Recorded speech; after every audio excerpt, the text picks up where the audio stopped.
या बातमीपत्राचे प्रायोजक आहेत pro rich look skin and hair studio. नमस्कार, पोलीस माझा न्यूजच्या बातमीपत्रात आपलं स्वागत। पाहूयात काही विशेष घडामोडी।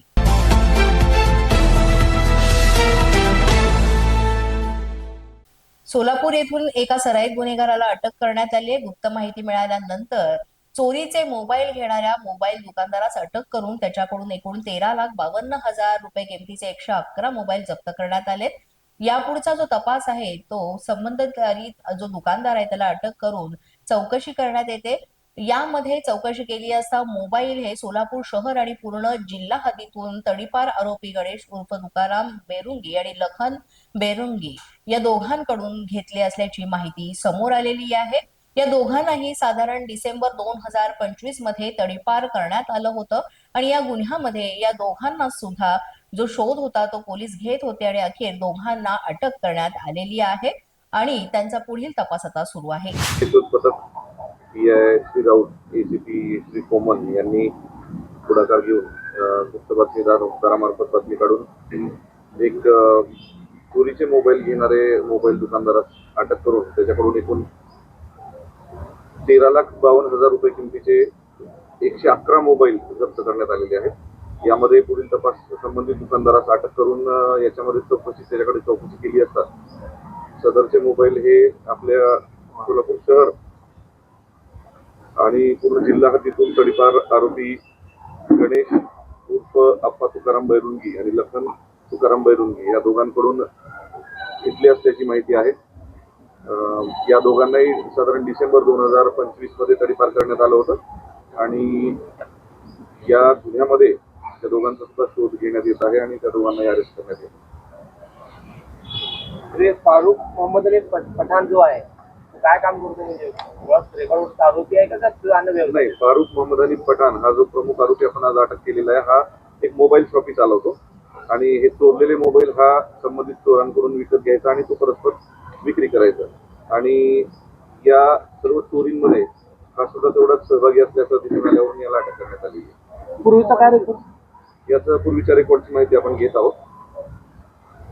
बाकी दोन आरोपींचा बऱ्यापैकी पूर्वीचा रेकॉर्ड आहे आणि सध्या ते तडीपार पण आहे। आलेला आहे। अनेक दिवस या परिसरामध्ये तो दहशत माजवत होता। त्यानंतर वन विभागातर्फे ही कारवाई करण्यात आली आणि बिबट्याला पकडण्यात यश मिळालेलं आहे। या बिबट्यामुळे नागरिकांमध्ये भीतीचं वातावरण निर्माण झालं होतं। वसंत पंचमीच्या दिवशी सकाळच्या वेळेस म्हणजेच 10 ते 12 या वेळेमध्ये श्री विठ्ठल रुक्मिणी यांचा विवाह सोहळा अतिशय विधीपूर्वक आणि मंत्रोच्चारामध्ये पार पडतो। ही परंपरा खूप जुनी आहे। अगदी पहाटे काकड आरतीच्या वेळेस श्री विठ्ठलांना सोन्याच्या मुकुटाऐवजी मंदिरातील पांढरे पागोटे जे आहेत ते परिधान करण्यात येते।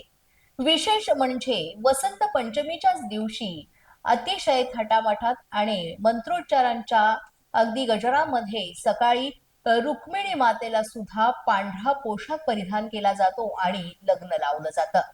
श्री विठ्ठल रुक्मिणी मातेचा हा जो विवाह सोहळा आहे तो पाहण्यासाठी सुद्धा भाविकांची गर्दी खूप मोठ्या प्रमाणात जमते। याच सोहळ्यानिमित्त मंदिर परिसरामध्ये आकर्षक विद्युत रोषणाई करण्यात आलेली आहे आणि इतर जी तयारी आहे ती अतिशय जय्यत सुरू आहे। संपूर्ण मंदिर परिसर जो आहे तो प्रकाशमय झाल्याचं पाहायला मिळतंय। त्यामुळे भाविकांमध्ये उत्साहाचं वातावरण निर्माण झालंय। त्याचबरोबर सुरक्षितेच्या दृष्टीने सुद्धा आवश्यक आणि अत्याधुनिक यंत्रणा देखील बसवण्यात आलेली आहे। आई तुळजाभवानी मातेच्या भाविकाची चुकून जी अंगठी आहे ती दानपेटीत पडलेली आहे।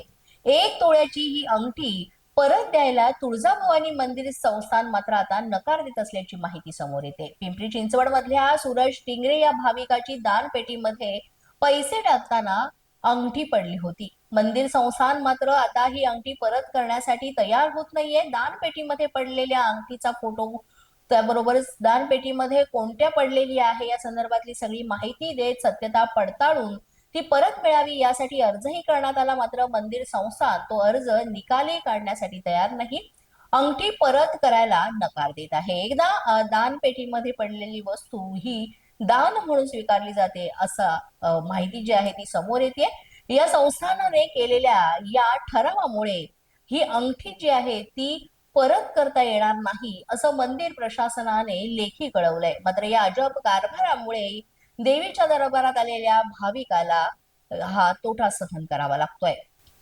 लाडकी बहीण योजनेतून शेकडो महिला अपात्र होऊन संतप्त महिलांनी महिला बालविकास भवनावर मोर्चा काढलाय. जळगाव प्रहार दिव्यांग क्रांती संघटनेच्या आंदोलनाचा इशारा दिलाय. ई-केवायसी साईट जी आहे ती पुन्हा सुरू करण्याची मागणी यामध्ये करण्यात आलेली आहे. लाडकी बहीण योजनेच्या लाभापासून वंचित राहिलेल्या जळगाव जिल्ह्यातील शेकडो महिलांनी आक्रमक पवित्रा घेतलेला आहे. नोव्हेंबर आणि डिसेंबर महिन्याचे हप्ते न मिळाल्यानं आणि पात्र असूनही तांत्रिक कारणास्तव अपात्र ठरवण्यात आल्यानं संतप्त झालेल्या महिला या दररोज जिल्हा महिला आणि बाल विकास भवन इथे गर्दी करत आहेत. मात्र प्रशासनाकडून याबाबत कोणतीही दाद मिळण्याऐवजी कार्यालयाचे गेट बंद केले जात असल्यानं महिलांमध्ये संतापाची लाट उसळली आहे. पोलीस माझा न्यूज करिता प्रतिनिधी ज्ञानेश्वर पारधी, जळगाव. न्यूजच्या या बातमीपत्रात आज इतकंच. तुम्हाला आमचं बातमीपत्र कसं वाटतंय याबाबत अवश्य अभिप्राय कळवा. यासाठी पोलीस माझा न्यूजचं युट्यूब चॅनल सबस्क्राईब करा. तसंच आमचं फेसबुक, इंस्टाग्राम आणि ट्विटर अकाउंट फॉलो करा. अधिक माहितीसाठी आमच्या www.policemazhanews.com या वेबसाईटला भेट द्या. आमचे अधिकृत प्रतिनिधी व्हायचं असेल तर स्क्रीनवर दिलेल्या क्रमांकांवर आजच संपर्क